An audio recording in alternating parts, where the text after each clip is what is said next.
কখনো ধারণা করে কোনো মন্তব্য করবেন না, ধারণা করে কারো ব্যাপারে কিছু বলতে যাবেন না, নিজের তাৎক্ষণিক সুবিধা ভোগ করার জন্য কারো পিছনে পড়িয়েন না।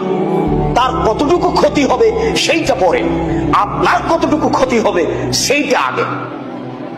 আপনি না বুঝে একটা মন্তব্য করলেন, না বুঝে একটা কথা বলে ফেললেন, না বুঝে একটা ফেসবুকে কিছু লিখে ফেললেন, যদি এটা ঠিক হয় তাহলে আপনি বিপদগ্রস্ত।